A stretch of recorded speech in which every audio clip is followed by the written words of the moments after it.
Հեռախոսները անչափահաս դպրոցական երեխաների հեռախոսները նույնպես արգելվեցին իրենց գործելավոճին համահունչ գործեց իշխանությունը չնայած այդ տղաները ոնց հասկացա այդքան էլ բան չունեին հագում չունեին բայց զանգերի SMS-ների միջոցով փորձում էին ինֆորմացիա որ պետք է ամեն ինչ բերել Հակակոռուպցիոն կոմիտեի հրապարակած ձայնագրությունները լսել եք, որտեղ նաև ձեր վերաբերյալ խոսակցություն կա,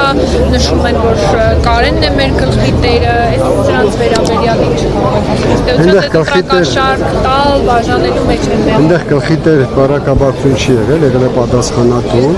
իսկ ինչ մնում է ձայնագրություններին, ուրեմն 6 տարբեր ձայնագրություններ են հրապարակում Երբ որ սկսում է շտաբային աշխատանքը նախընտրական փուլում 100, 200, 300, նույնիսկ 400 կամավորներ են հավաքվում եւ դու չես կարող հասկանալ այդ 400-ից քանիսին է իշխանությունը ուղղորդել դեպի ձեր շտաբեր եւ շատ հնարավոր է իրենց ուղղորդածների մեջի հեռախոսազանգերն էլ իրենք այսպես սարքեն, ձայնագրեն եւ փորձեն կապել իրական մեր գործընկերների շտաբային աշխատանքի մասնակիցների ձայնագրությունների հետ եւ ինչ որ այդ բան ստանան բայց այդ ամենից տեսեք ամենավերջի այդ խոսակցության մեջ երբ որ ասում է գիտեք ինչ ձեր պատասխանատուն այսինչն է Իրանը ինչը եւ վերջում Կարեն Սիմոնյանն է դա պետք է շտաբերը պատասխանատուներ ունենան հենց մեր առավելությունը դրանում է կայանում որ մենք պատասխանատուների ինստիտուտ ենք իրառում եւ չենք ունենում քարոզարշավի ժամանակ ոչ լպիրշություն, ոչ ավելորդություն, որևիցե մեկը չի կարող ցույց տալ համացանցում թեկուզ գրառում, որ մեր ընդդիմադիր շտաբերից մեկից իրենց հասցեին հայոյանք է տեղի ունեցել կամ լպիր շարդայություն։ Հենց դրա արդյունքը նաև որ պատասխանատուներով ենք աշխատում։ Խորհուրդ են տալիս նաև իրենք աշխատեն այդ համակարգով, որպեսզի կարողանան զսպեն եւ հայեցի տեսակը չկորցնեն։ Պարոն Սիմոնյան, իշխանությունը մեկ անգամ չէ որ հայտարարել է Գյումրիում արտահերթ ընտրություններ իրականացնելու մասին, նաեւ հայտնի դարձավ, որ ԿՊԽ-ն հայտարարություններ տարածել եւ քանի որ իրենց վերածօրինակ գծերը բյուջեի վերաբերյալ նաեւ իրենք այստեղ խնդիր են տեսնում եւ չեն գալիս մասնակ, քվորում չեն ապահովում,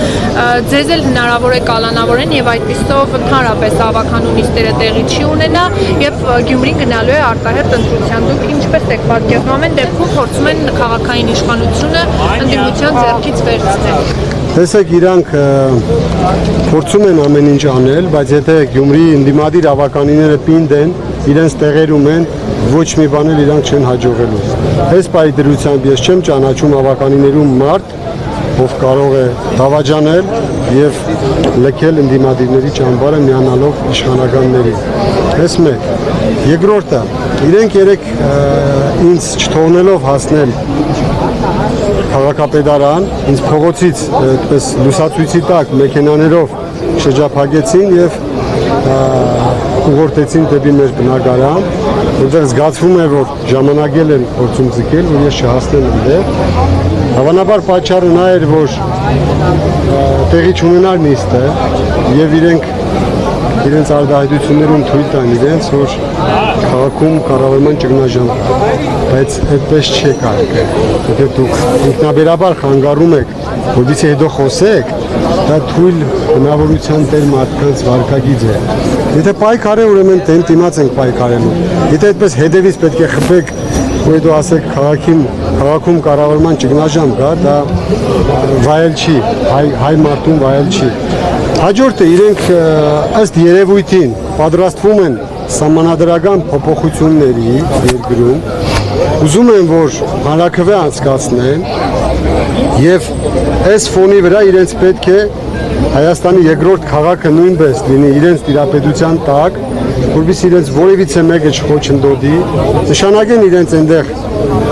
բդեշներին եւ փորձեն նաև այդ սահմանադրական հանրաքվեն ցույց տան, որ լեգիտիմ է անցել։ Բայց մենք մնալու ենք պինդ, գնալու ենք մինչև վերջ եւ մեր տեսակը պահելով խանգարելու ենք ամեն քայլափոխին իրենց այդ չարաբաստիկ նպատակները։ Դուք խոսում եք, որ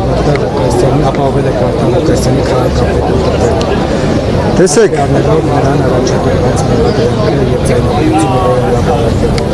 ես որևիցե պարագայում չեմ փոշմանում, այդ գործընթացը գնում է առաջ, չկա որևիցե վերջնական, հա, ապացույցներ եւ նմանատիպ իրավիճակներում, եթե նորից հայտնվենք,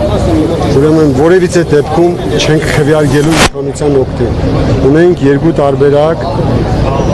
մեկը ընդդիմադիր առավելագույն ձայներ ստացածի օգտին քվեարկելն է եւ հաջորդը քաղաքացիական պայմանագրին վերարտադրել քաղաքի իշխանությանը։ Որևիցե պարագայում մեզանից հավատալու չէ, որ մենք կարող ենք ջուր լցնել իշխանության ջրաղացին։ Պարոն Սիմոնյան, ասում եք, որևէ մեկը չի դավաճանի, բայց կկալանավորենք, որ ուրեն ապահովի եւ այդպիսով քաղաքը կկանեն արտահերթ ընտրությունների եւ կկարողանան ձևավորել քաղաքային իշխանություն ամբողջ դրանում է։ Դուք պայքարը ինչպես եք տեսնում այս դեպքում, երբ որ ընդդիմադիր հավաքանու անդամներին ըստ էության քաղաքային ընդդիմադիր։ Ես ասացի չեն դավաճանի, ես ասացի չեմ տեսնում այս պահին մարդ, որը կարող է գնալ այդ դավաճանական քայլի։ Իսկ եթե իրենք գնան այդ բռնաճնշումներին, ում կալանավորեցին, նրանից հետո եկողը կվերցնի մանդատը եւ մենք միշտ կունենանք 19 մանդատ։ Այս պահին ընդդիմությունն ունի 19 մանդատ, իշխանությունը 14 է։ Եթե հաշվի առնենք, որ Ղուկասյան Վարդանը ձերբակալված է, նորից ընդդիմությունը մեկ մանդատով ավել է, 17-ի փոխարեն 18 է, ինչքան ձերբակալեն, այդքան հաջորդը գալու է Գյումրեցու թասիբը բարձր պահելով, չի թողնելու, որպեսզի Գյումրին դուրս գա։ Օրինակը հիշում եք, պարոն Սիմոնյան, ընդդիմություններից հետո սկզբնական շրջանում, երբ գործեցին ճնշումների միջոցով, դրեց մանդատը, հետո նաև խոսակցություններ կա, որ միանալու եք։ Այդ խոսակցությունները հոդս ցնդեցին եւ ցույց տվեցին, որ դնելով մեկը մանդատը հաջորդը եկավ եւ իշխանությունը պահավ նորից ընդդիմության ձեռքում։ Շնորհակալ եմ։ Ձեզ նույնպես։ Բարև ձեզ, բարև հասկանում, որ են աջակիցները։ Լսի, մի